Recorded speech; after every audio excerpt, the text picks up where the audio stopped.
Missy! Saway ni Perla. Hindi niya nagustuhan ang mga sinabi nito sa babaeng gusto niya para kay Caleb. Bakit ako? Gumanti lang ako, Mom. Huwag mo ako matawag-tawag na ina dahil hindi kita gusto para sa anak ko. That's enough! Sigaw ni Caleb, kasunod ng paghagis nito ng bote sa sahig. Lalong sumakit ang ulo niya dahil sa nakakarindi na sagutan ng tatlo. Gusto niyang ilabas ang init ng ulo niya. Lalo lamang siyang nainis nang makita ang paghanga sa mga mata ni Ross habang nakatingin kay Missy. Tila natuwa pa ito dahil sa pagiging palaban ng asawa niya. Bakas ng takot ang mukha ng lahat ng mga bisita nang makita ang namumulang galit sa mukha ni Caleb. Ang bagong CEO ng Wilson Pharma na sa loob ng mahigit 1 taon, nagawa na niyang kontrolin ng kalahati ng stock market sa buong bansa. Aray! Caleb! Nasasaktan ako! Pilit na nagpupumiglas si Missy mula sa mahigpit na pagkakahawak ng kanyang asawa sa kanyang kamay. Halos madurog na ang kanyang palapulsuhan. Ngunit patuloy pa rin ang marahas na paghila nito sa kanya, paakyat sa hagdanan. Caleb! Muling sigaw niya, nasasaktan na, ngunit parang wala itong narinig. Nang makitang nahihirapan siya sa pag-akyat sa hagdan, agad din siya nitong binuhat. Sige Caleb, disiplinahin mo yung asawa mo, nakulang na sa aruga. Napalingon si Missy nang marinig ang malutong na halakhak ni Shane habang nakaupo ito sa couch. Malandi ang paraan ng pagsipsip nito sa wine glass habang nakangiti at nakatingin sa kanya. Kanina pa niya gustong durugin ito ng pinong-pino. Hindi talaga ito tumigil sa pag-ubos ng pasensya niya hanggat hindi niya pinapatulan. Nakabalik siya sa kanyang sarili nang marinig na nagsara ang pintuan. Nasa loob na pala siya ng kanyang silid. Muntik pang mauntog ang ulo niya sa headboard ng kama nang marahas siyang tinulak ni Caleb, ang lalaking pinili niyang pakasalan. Kahit paano 2 taon lamang ang kontrata ng kanilang kasal. Ngunit sa kanilang dalawa, alam niyang siya lang nagmamahal. Ano ba? Hindi ka ba titigil sa pagpapahiya sa akin, Missy? Ramdam niyang gusto na naman siya nitong saktan, ngunit nagpipigil lamang ito. Mga bisita ko sila. Nandito sila para samahan akong i-celebrate ang birthday ko. Kita niya ang paglabas ng berdeng ugat sa leeg nito, na tipong isang maling sagot niya lang ay sasakali na siya. Hindi niya maintindihan kung bakit sa kanya nagagalit si Caleb, gayong si Shane naman ang may kasalanan.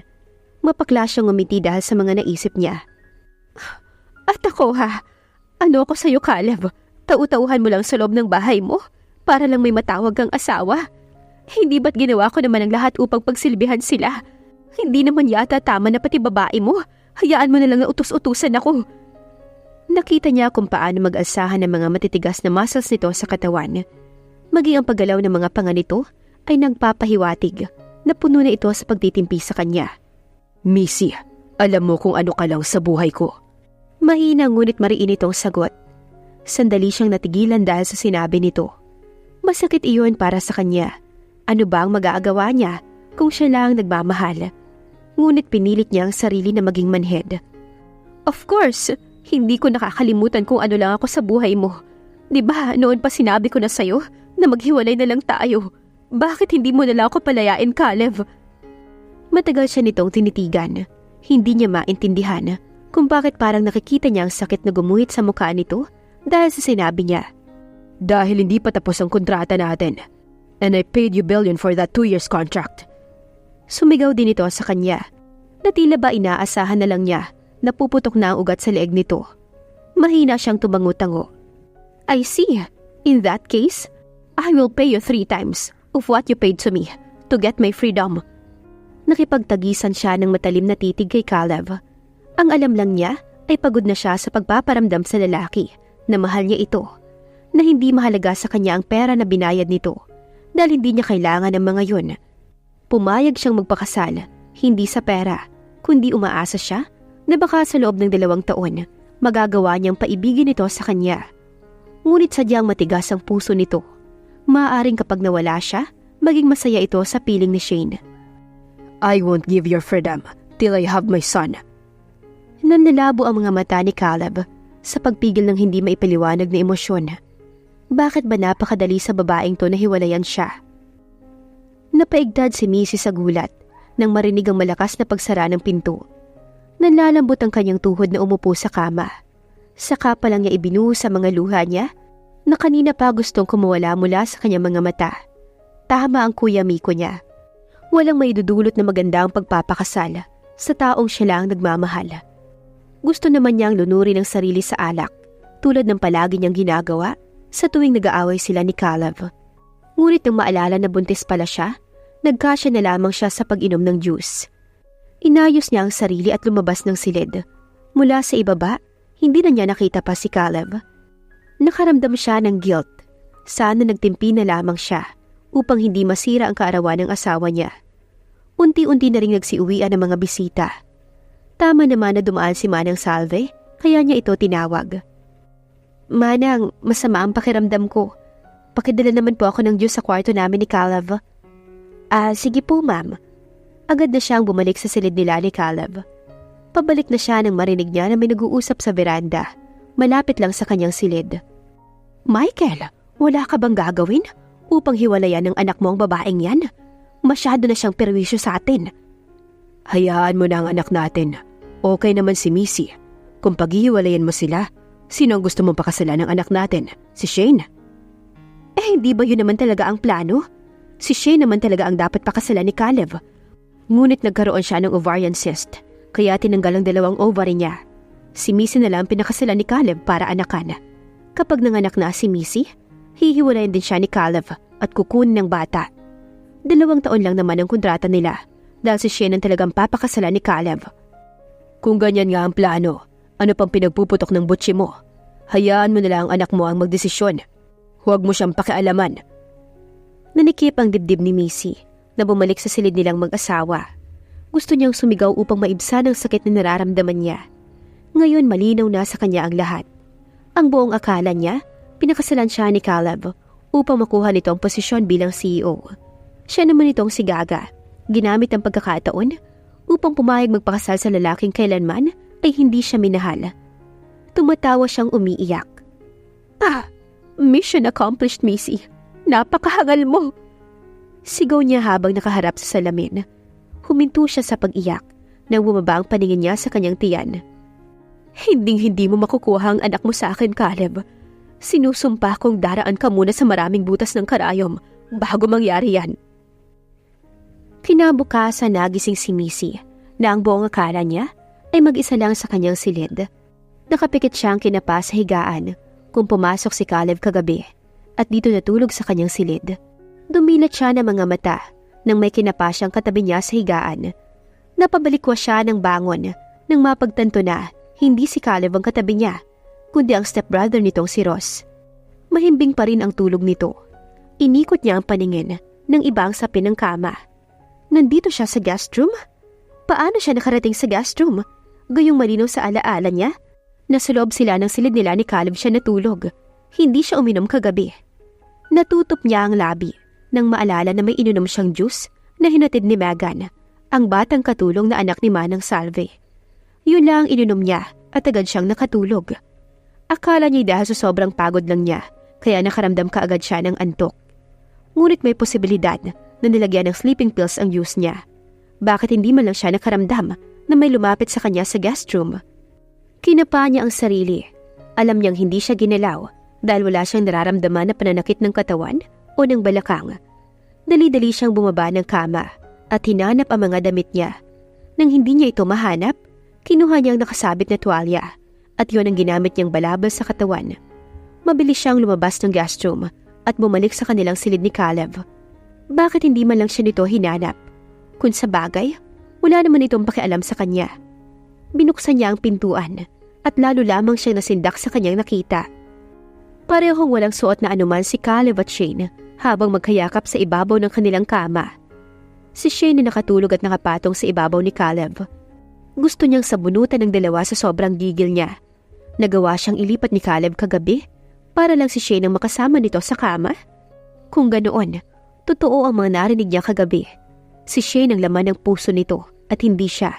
She's just a tool, a baby maker for Caleb.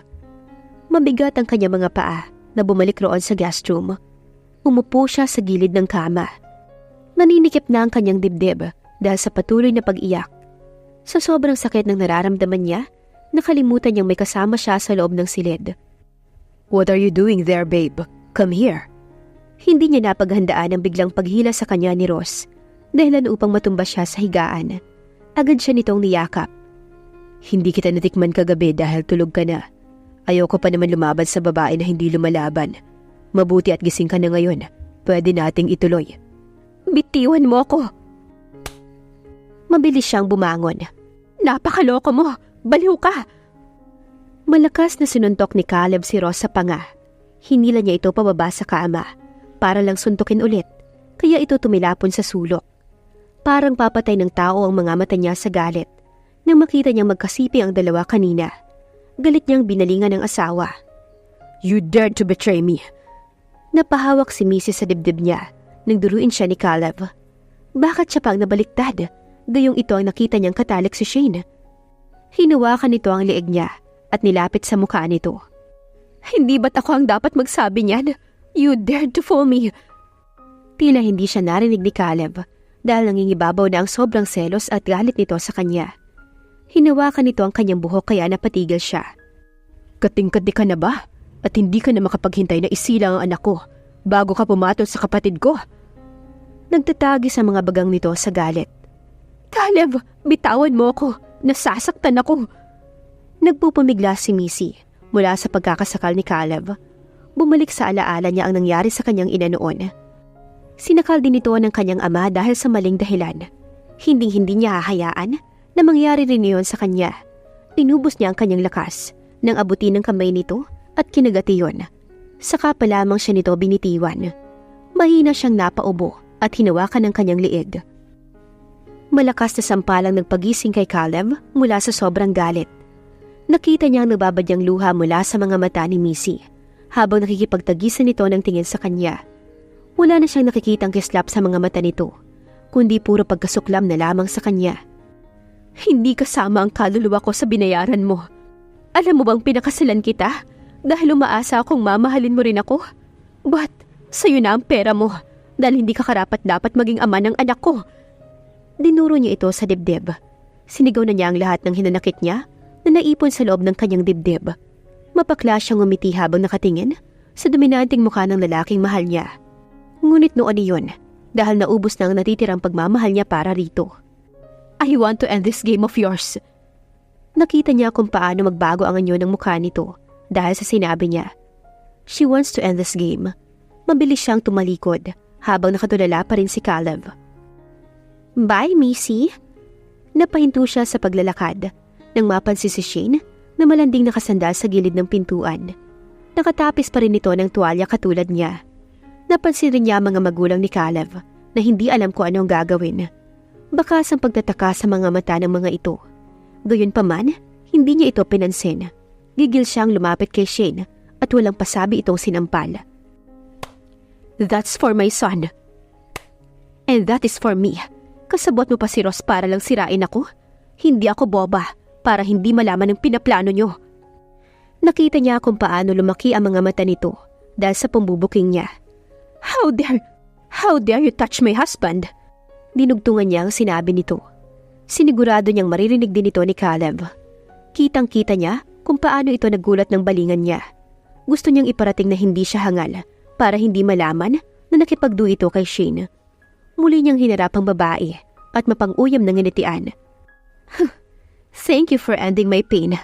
Now, you can both live in. Nakangiti niyang tinalikuran ng dalawa. Nagngingit-ngit ang kalooban ni Shane dahil sa ginawa ni Missy. Plano niyang pahirapan ito. Ngunit bakit parang natuwa pa ito dahil sa ginawa niya? Dinaanan niya lang ang dalawang matanda. I'm done with your son. He's all yours. Matapos niyang sabihin yon, ay agad niya itong tinalikuran. Parang hihimatiin si Michael dahil sa nangyayari. Caleb, what have you done? Saka pa lang nakabalik si Caleb sa sarili dahil sa sigaw ng kanyang ama. Michael, ang apo ko, ang apo natin. Baka ilayo ni Missy. Shut up. Di ba ginusto mo rin yan? Ayan, mag-celebrate ka na. Galit na sabi ng Don. Binalingan niya si Caleb. Ano pang ginagawa mo? Hahayaan mo na lang bang umalis ang asawa mo? Isa kang loko. Taranta naman na lumabas si Caleb sa guest room upang habulin si Missy. Ngunit agad din siyang pinigilan ni Shane. Caleb! Mabilis na sinakal ni Caleb ang babae.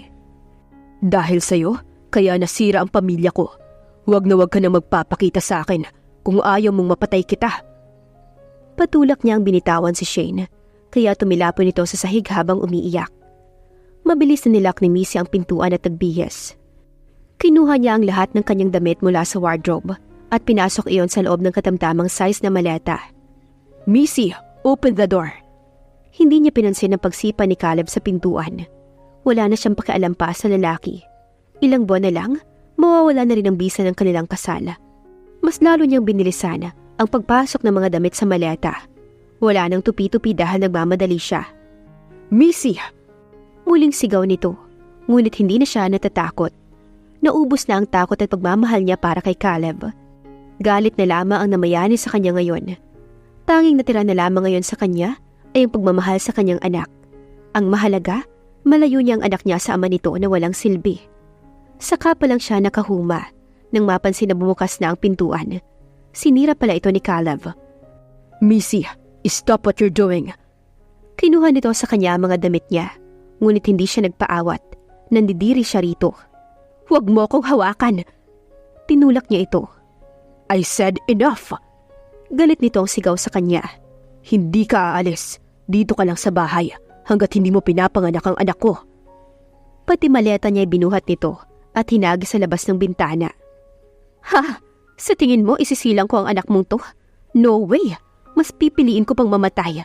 You will never see my child unless you let me go. Nalaban siya ng titig rito. Nakita niya kung paano manigas ang panga nito habang nakatingin sa kanya. Halatang nagtitimpi ito ng galit sa kanya dahil nakakuyong pa ang kamao nito. Ginamit niya ang pagkakataon na lumayo ang pagitan nito sa kanya. Agad siyang tumakbo palabas ng silid. Missy! Narinig niya ang pagsigaw nito, ngunit hindi na siya lumingon pa. Mabilis siyang tumakbo pababa ng hagdan dahil alam niyang hahabulin siya nito. Ngunit nagkamali siya ng paghakbang sa hagdan dahilan upang malaglag siya. No! Missy! Pakiramdam niya, naninilim ang paningin niya nang tumama ang kanyang ulo sa sahig. Agad niyang hinawakan ang kanyang puson nang makaramdam ng kirot mula doon. No! No! My baby! Usal niya habang umiiyak. Buh! Buh! Kusang nangilid ang mga luha niya nang marinig ang pagtawag nito sa kanya. Sa tagal ng pagsasama nila, ngayon lang siya nito tinawag sa endearment nila. Nakakalungkot lang isipin na nawala na ang pagmamahal niya para dito. Buh! Hindi kayo pwedeng mawala ng anak ko.